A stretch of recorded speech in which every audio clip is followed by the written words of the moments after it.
Hello friends, स्वागत है आपको हमारे यूट्यूब चैनल एडीएसपी सर्कल में। जहां आज हम लोग बात करने वाले हैं क्लास 11th का ज्योग्राफी भूगोल का बहुत ही महत्वपूर्ण प्रश्न। आज हम कुल टोटल 40 प्रश्नों को लेकर आए हैं, जो आपके सभी प्रश्नों का उत्तर अनिवार्य है। यह आपके एग्जाम में लिखा हुआ रहेगा कि सभी प्रश्नों का उत्तर अनिवार्य है। गलत उत्तर होने के लिए कोई अंक नहीं काटे जाएंगे, इसलिए आप लोग को 40 के 40 का आंसर देना है। यदि आप लोग को 35 का आंसर आ रहा है तो आप लोग 35 दिए, तो उसके बाद 5 को का और दे देना है, उसमें आपका नंबर कटेगा ही नहीं। इसलिए आप लोग 40 का आंसर दीजिएगा।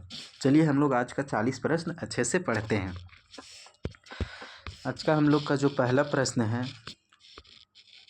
वो ये रहा, भूगोल के जनक या पिता किसे कहा जाता है। यहाँ पे पूछ रहा है कि भूगोल के जनक या पिता किन्हें कहा जाता है। तो आप लोग को आएगा एग्जाम में जनक से, या पिता, या तो फिर संस्थापक। ठीक है, ये नहीं कि हम यहाँ पे आप लोग को जनक या पिता बता दिए, एग्जाम में पूछ दिया एक संस्थापक तो आप लोग मार के नहीं आए। तो नहीं, संस्थापक भी पूछेगा तो भी आप लोग को मारना है एरिस्टोस्थनीज। एरिस्टोस्थनीज ही है भूगोल के जनक, पिता या संस्थापक। ठीक है, अगला है कि निम्नलिखित में से कौन सी स्थलाकृति नदी द्वारा निर्मित है। अब यहाँ पूछ रहा है कि स्थलाकृति नदी द्वारा निर्मित कौन है, तो ये गोखुर झील। गोखुर झील जो है वो स्थलाकृति नदी द्वारा निर्मित है। अगला सवाल है कि निम्न में से कौन सा तत्व वर्तमान वायुमंडल के निर्माण व संशोधन के लिए सहायक नहीं है। तो वर्तमान में जो वायुमंडल के निर्माण व संशोधन के लिए सहायक नहीं है उसे विभेदन बोलते हैं। क्या बोलेंगे? विभेदन। ऑप्शन नंबर सी आपका सही हो जाएगा। अगला है कि कास्ट प्रदेशों में भूमिगत जल का कार्य अधिकतर किस क्रिया द्वारा होता है। तो ये जो कास्ट प्रदेशों है वहाँ पे भूमिगत जल का कार्य अधिकतर घुलन के द्वारा होता है। किस प्रक्रिया द्वारा? घुलन क्रिया द्वारा होता है। आपका ऑप्शन नंबर डी सही हो जाएगा। अगला सवाल है कि तारों का निर्माण कितने अरब वर्ष पूर्व हुआ था। तो ये जो तारों का निर्माण हुआ था आज से 8 अरब वर्ष पूर्व हुआ था। ठीक है, अगला सवाल है कि निम्न में कौन प्रथम श्रेणी का उपभोक्ता है। तो इनमें से कौन है जो प्रथम श्रेणी का उपभोक्ता है। तो इनमें से बकरी जो है वो है प्रथम श्रेणी का उपभोक्ता। अगला सवाल है कि पृथ्वी की आंतरिक परत कोर जो है उनके निर्माण में किन तत्वों की प्रधानता है। तो जो आंतरिक परत कोर है उनके निर्माण में निकिल व लोहा की प्रधानता ज़्यादा है। ठीक है, ये आपका सही हो जाएगा। अगला सवाल है कि विश्व के सबसे ऊंचे वृक्ष कहाँ पे पाए जाते हैं। जो सबसे ऊंचे वृक्ष है वो कहाँ पे पाए जाते हैं। तो इसका जो है हो जाएगा विश्वतीय वर्षा वन जीवों में। ये आपका सही हो जाएगा, विश्वतीय वर्षा वन में। ठीक है, ऑप्शन नंबर ए आपका सही है। अगला है कि दक्कन ट्रेन किस प्रकार के उद्गार के परिणाम है। ये जो ढक्कन ट्रैम्प है वो किस प्रकार के उद्गार के लिए परिणाम है। तो ये हो जाएगा, इसका सही आंसर हो जाएगा प्रवाह, फ्लो। ऑप्शन नंबर सी, ये जो प्रवाह है वही इसका सही आंसर हो जाएगा। अगला है कि भारत के देशांतरीय विस्तार का अंतर कितना है। तो ये जो देशांतरीय विस्तार का अंतर है वो लगभग 30 डिग्री है। लगभग 30 डिग्री इसका सही हो जाएगा। अगला है कि प्लेट विवर्तनिकी सिद्धांत के प्रतिपादन किसने किया। ये जो प्लेट विवर्तनिकी सिद्धांत है इसका प्रतिपादन मार्गन, ये भी सही है, मैकेंजी, ये भी सही है, और पार्कर, ये भी सही है।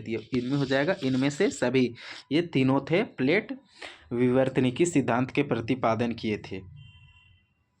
ठीक है, अगला सवाल हम लोग अब देखते हैं। अगला सवाल बोल रहा है कि भारत की मुख्य भूमि की उत्तर से दक्षिण यानी नॉर्थ से साउथ की दूरी को पूछ रहा है। तो नॉर्थ से साउथ की यानी उत्तर से दक्षिण की जो दूरी है उसे 3214 किलोमीटर है। ये आपका उत्तर से दक्षिण है, नॉर्थ से साउथ। अब पूछेगा ईस्ट से वेस्ट यानी पूर्व से पश्चिम, तो वो हो जाएगा 2933 किलोमीटर। ठीक है, ये अच्छे से देख लीजिएगा। उत्तर से दक्षिण में 3214 और फिर पूर्व से पश्चिम में 2933 किलोमीटर। ठीक है, अगला सवाल है कि संवहन धारा सिद्धांत किसने दिया। तो ये जो संवहन धारा का सिद्धांत था वो आर्थर होम्स के द्वारा दिया गया था। तो इसका सही आंसर हो जाएगा आर्थर होम्स। फिर है कि गंगा की सबसे लंबी सहायक नदी कौन है? ये गंगा नदी की सबसे लंबी सहायक नदी जो है वो यमुना नदी है। यमुना नदी, इसका ऑप्शन नंबर सी सही हो जाएगा, यमुना नदी। फिर है निम्न में से कौन सा एक गौन प्लेट है? यहाँ गौन प्लेट पूछा है, तो कौन है जो गौन प्लेट है? तो वो हो जाएगा अरेबियन प्लेट। अरेबियन प्लेट जो है वो एक गौन प्लेट है। इसका सही हो जाएगा अरेबियन प्लेट। अगला है कि निम्नलिखित में से कौन सी नदी डेल्टा के स्थान पर ज्वारनद मुख्य बनाती है? तो ये नर्मदा नदी इसका सही आंसर हो जाएगा। नर्मदा नदी जो है वो डेल्टा के स्थान पर ज्वारनद मुख्य बनाती है। ठीक है, अब हम लोग अगला सवाल को देखते हैं कि अगला सवाल है कि निम्न में से कठोरतम पदार्थ कौन है? यानी कि पूछ रहा है कि इनमें से कौन है जो सबसे कठोर पदार्थ है?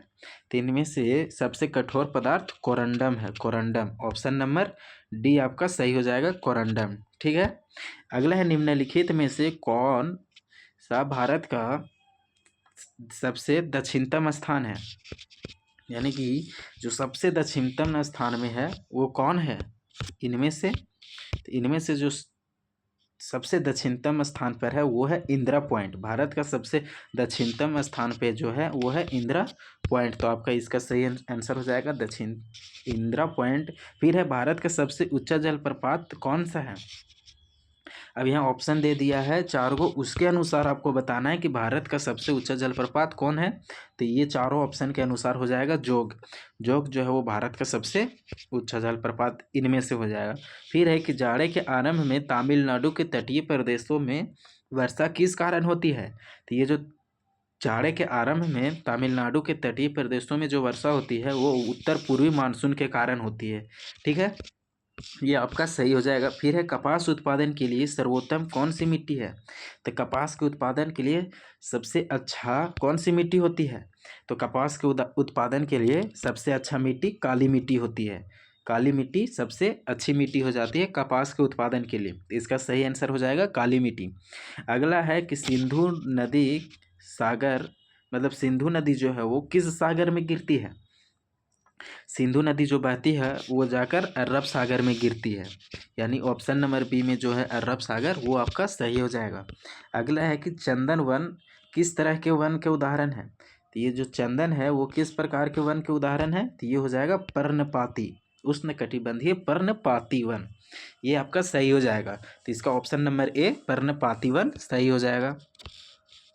अगला सवाल है कि उत्तर भारत के मैदान में चलने वाली शुष्क एवं गर्म पवन, यानी शुष्क एवं गर्म हवा को क्या कहते हैं? तो जो उत्तर भारत में चलने वाली शुष्क एवं गर्म हवा होती है उसे लू के नाम से जाना जाता है।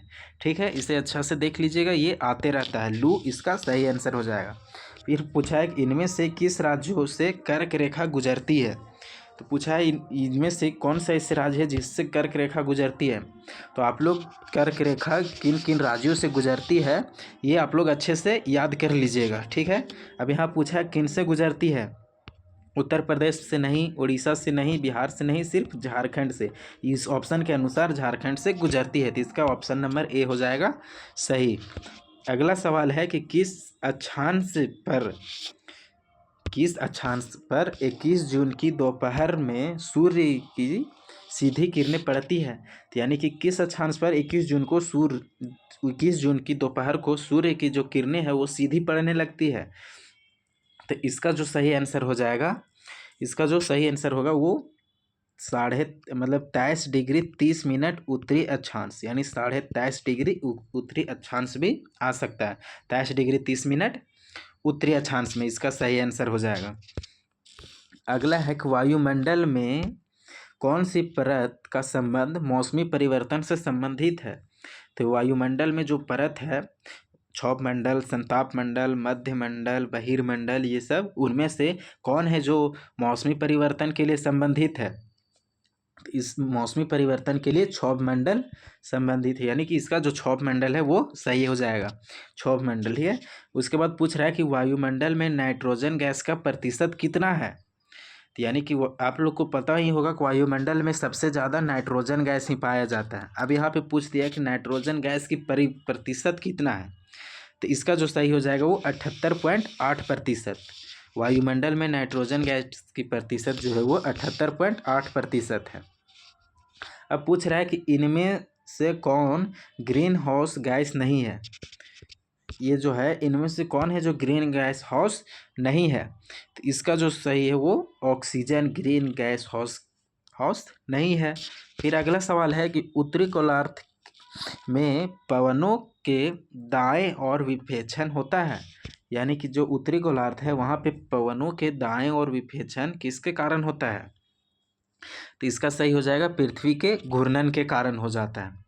ठीक है, अगला सवाल है कि महासागरीय जल के ऊपर या नीचे गति किससे संबंधित है। तो ये जो महासागरीय जल की गति है जो ऊपर से नीचे है, उसका जो कारण है या वो जिससे संबंध है उसे बोलते हैं ज्वार।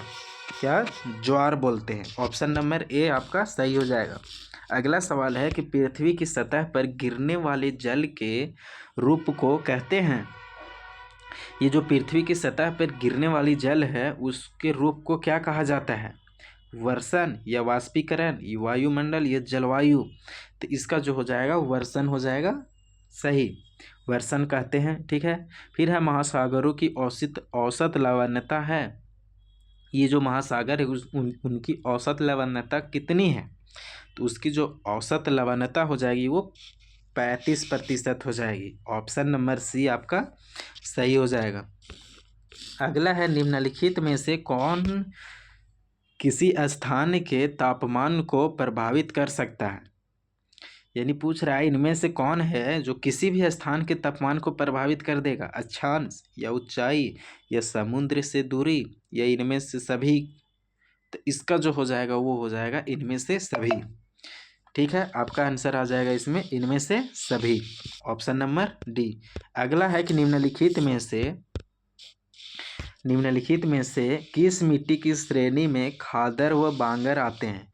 यानी कि ये जो खादर व बांगर हैं वो किस मिट्टी की श्रेणी में आते हैं, तो वो जलोढ़ मृदा यानी जलोढ़ मिट्टी के श्रेणी में आते हैं खादर व बांगर। ठीक है, अगला है निम्नलिखित में से वह कौन सी प्रक्रिया है जिसके द्वारा जल द्रव व गैस में बदल जाता है।